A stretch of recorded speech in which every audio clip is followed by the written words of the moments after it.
حالا در این درس ما با برخی الیمنت های اداره‌کنی ورکفلو شناس می‌گردیم.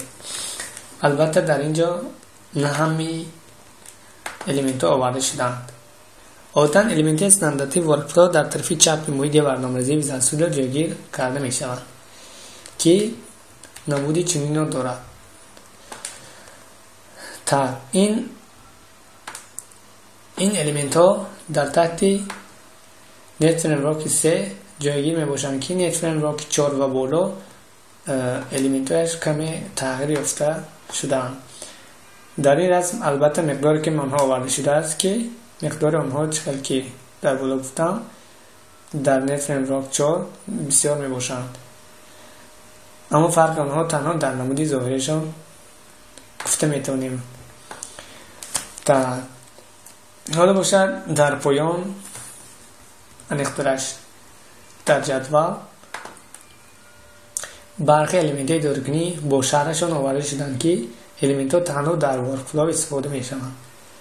الیمنت یکم، الیمنت کد، الیمنت اداره‌کنی کد برای علاوه نمودن کد دلخواه به جای دلخواهی ساختاری ورکفلو پیش بینی شده است.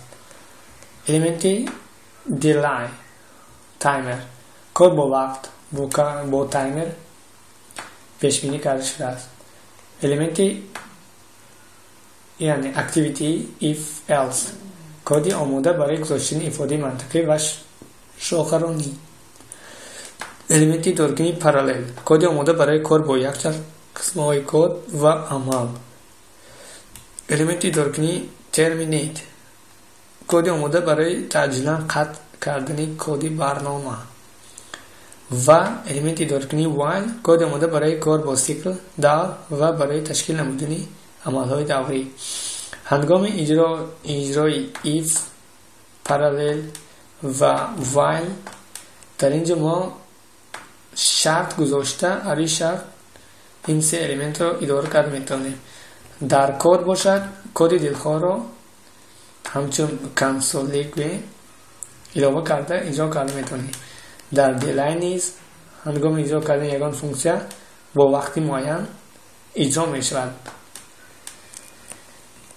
این بود کمی آیدی الیمنتی اداره‌کنی استانداردی ورک